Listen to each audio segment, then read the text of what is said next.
din nadi. Ay, ulo, ulo. Ulo, di ka. Ka.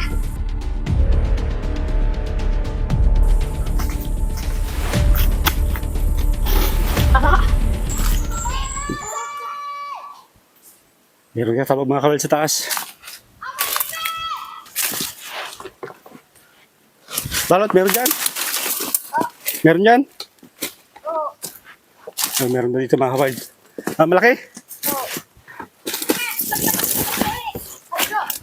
Ay, ayun. Ayun mga kawal. Malaking kahoy. Panas! Umay! Kabul! Ano? Di. Ayun, ayun. Di, buto ka. Kata ko di. Di. Panas! Tara, amay kabat kasi. Isang balot. Ato. Kali, day! Ano yun? Ano? Ayun, nakalabas yung ulo. Ayos ah. Galing nyo ah. Yung tinatawag nila yung mga kasama nila mga kawal. Para sigurado na hindi makatakas. Alam ko kapag sapa. Tara mo! Huwag buntuti! Takot na!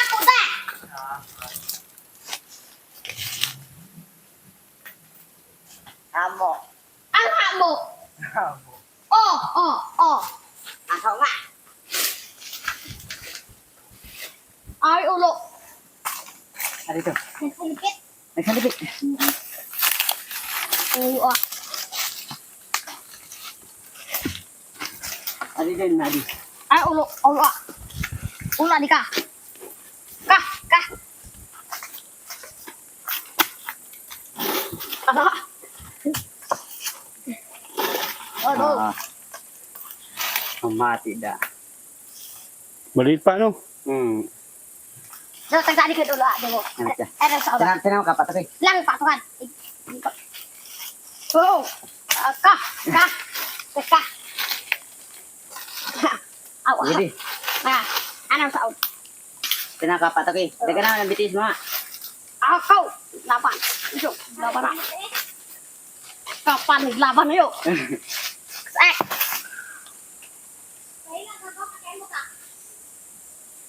Taka. Gabo. Yo. Ka. Be, disirakan na ha. Bebe dis de. Oo. Nadi at nabuda di oh.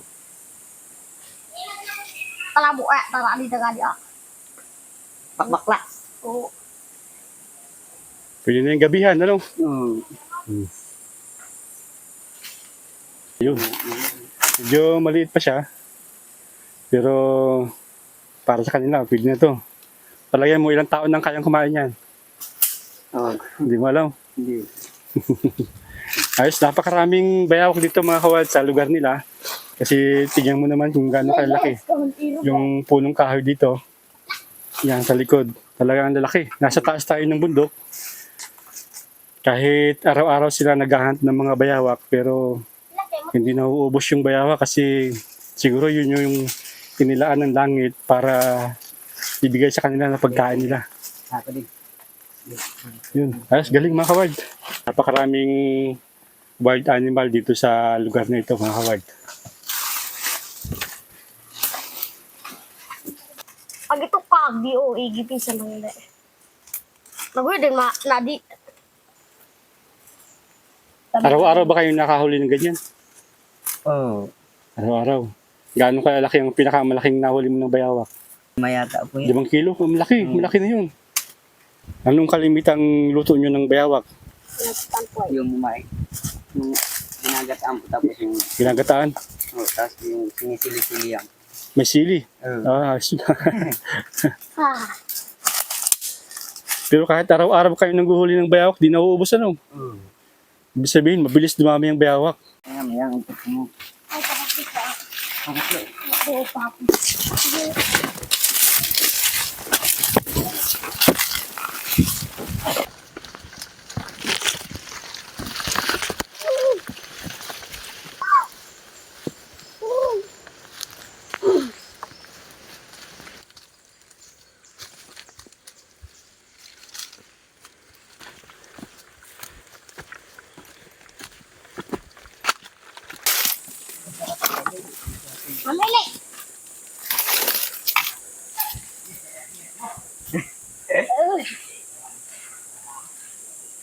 Dito tayo ngayon sa bahay-bahay nila.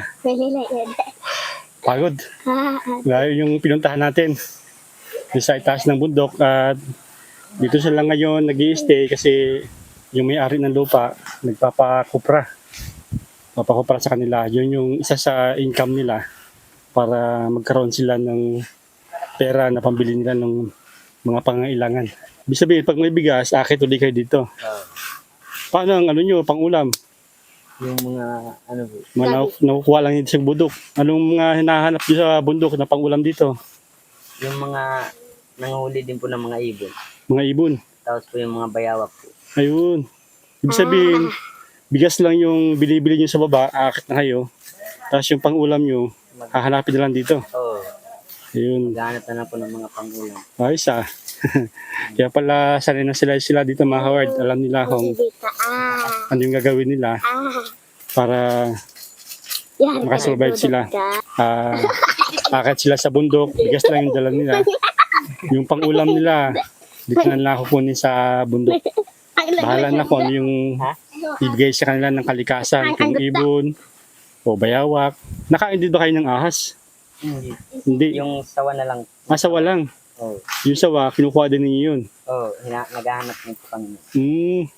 Yun mga Howard. Bababa na tayo. Medyo malaylay po yung lalakarin natin kasi nasa taas tayo ng bundok.